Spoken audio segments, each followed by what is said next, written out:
정영택 목사의 쉐마 바이블입니다. 오늘은 누가복음 17장 1절에서 4절 말씀, 찬송은 216장 찬송을 부르시겠습니다. 많이 은혜가 되시기를 바랍니다. 예수께서 제자들에게 이르시되 실족하게 하는 것이 없을 수는 없으나 그렇게 하는 자에게는 화로다.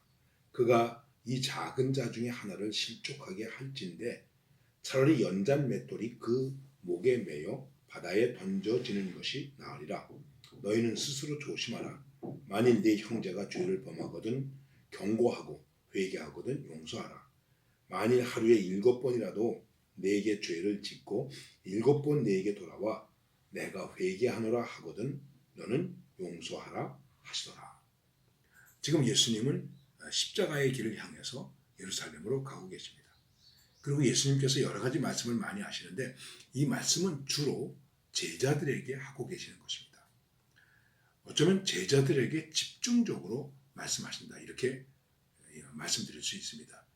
예수님께서 이 세상에서 3년 동안 이제 역사하신 것을 우리가 흔히 예수님의 공생의 사역 이렇게 말합니다. 퍼블릭 미니스트리 이렇게 말하기도 합니다.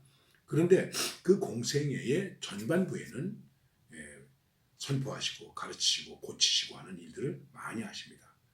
이제 후반부에 가셔서 예수님이 예루살렘을 향하여 십자가로 향하여 가실 때에는 예수님의 가르침이 제자들에게 집중됩니다. 아마 이것은 교회의 리더십을 세우는 데 있어서 매우 중요한 것이 아닌가 이렇게 생각합니다. 근데 그런 가운데서 오늘 말씀은 무엇이냐면은 실족하게 하는 것이 없을 수는 없으나 그렇게 하는 자에게는 화로다. 실족하게 하는 자는 화가 있다는 것입니다. 이 세상을 살아가면서 실족하지 않는 일이 없을 수 없다. 실족할 수밖에 없다. 실족이라는 것은 발을 헛디뎌서 빠졌다는 것입니다. 우리가 계단을 내려가다가 그만 한 계단을 뛰어서 밑에 땅인 줄 알고 발을 디뎠다가 넘어지죠. 그래서 크게 다치는 일들이 많이 있지 않습니까? 나이가 들어갈수록 우리가 조심해야 될 일이 무엇이냐면 실족을 조심해야 된다고 얘기합니다. 그래서 이제 요양원이나 노인들을 보호하는 시설에 갈 때에 보호자들에게 각서를 받는데 무슨 각서를 받느냐 하면은 넘어지더라도 그 책임을 우리에게 묻지 않겠습니다 하는 것입니다. 그래서 외출을 자제시킵니다. 왜냐하면 실족할까 봐 발을 헛디뎌서 넘어질까 봐 그러는 것입니다. 그러니까 내가 발을 헛디뎌서 넘어지는 일, 나 스스로 실족하는 일이 많이 있습니다. 오늘 말씀의 핵심은 무엇이냐면 내가 다른 사람을 넘어지게 하면, 다른 사람을 걸려 넘어지게 하면, 다른 사람에게 발을 헛디게 한다면 그 사람에게 화가 있다는 것입니다. 자, 우리가 이러는 것은 누구에게 해당되는 것일까요? 특별히 지도자들에게, 제자들에게, 너희들 앞으로 교회의 지도자가 될 것이다. 다른 사람들을 실족해 하면 되겠는가? 여러분, 목회를 40년 이상 했는데 혹시 나 때문에 실족한 교인이 있을까요? 없을까요? 아마 있을 겁니다. 깊이 생각해야 됩니다. 내가 누구를 실족해 한다면 화가 있다. 그러면서 이 문제에 대해서 얼마나 엄중하게 말씀을 하시느냐 하면은 작은 자 중에 하나를 실족하게 할진대.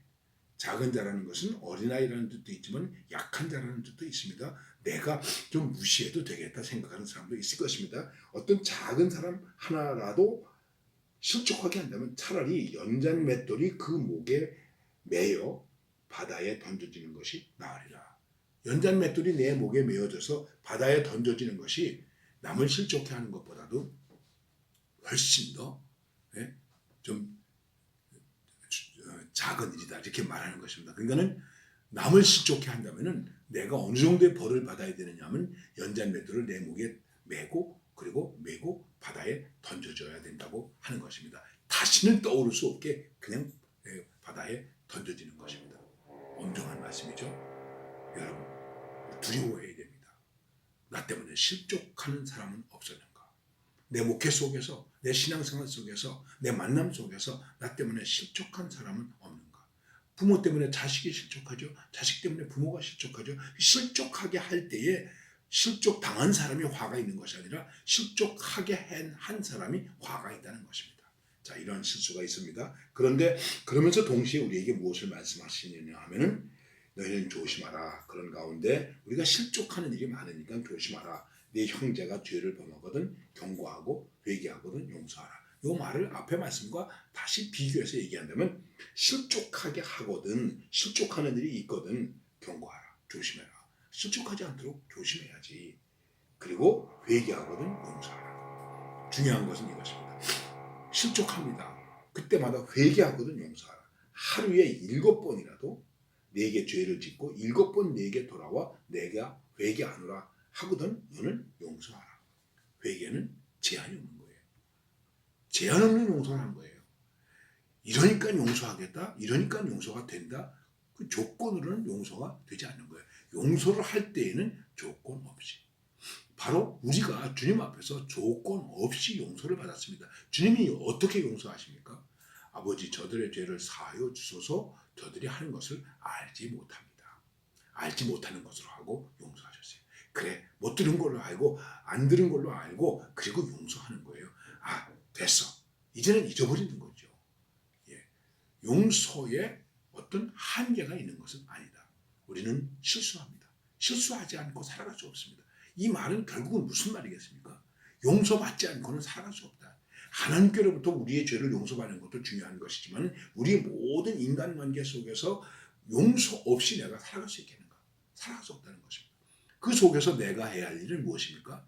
실족하지 않는 것이 중요하지만 회개해야 되는 것이죠. 미안합니다. 용서해 주세요. 다음은 조심하겠습니다. 그리고 이렇게 범죄한 사람에게 용서하되 경고하라. 그래 예수님도 말씀하셨죠. 다시는 가서 죄를 짓지 마라. 만일 다시 죄를 지으면 어떻게 된다고요? 더 큰 것이 생길 수도 있다. 내가 실족한 것 고치지 않으면 더 큰 실족을 할 수 있는 것입니다. 그래서 회개, 경고, 용서 이 세 가지가 우리의 실족 속에서 이어져야 하는 있어져야 하는 귀한 일이라는 것입니다. 예수님이 우리를 조건 없이 용서하셨듯이 우리도 조건 없이 무제한으로 용서하되 경고하고 그리고 반드시 회개하는 자를 용서하라. 회개하지 않았다고 저주할 것까지는 없습니다만은 이 귀한 말씀입니다. 여러분 이게 바로 복음 아니겠습니까? 오늘도 바로 이런 것으로 살 때에 우리가 복음적 삶을 사는 것입니다. 그리고 거기에서 뭐가 일어날까요? 치유, 화해 이런 것이 가능해지는 것입니다. 오늘도 회개, 경고, 용서 이 삶이 우리 가운데 있어지고 작은 자 하나라도 실족해 하는 일이 없도록 하는 그런 삶을 살 수 있기를 바랍니다.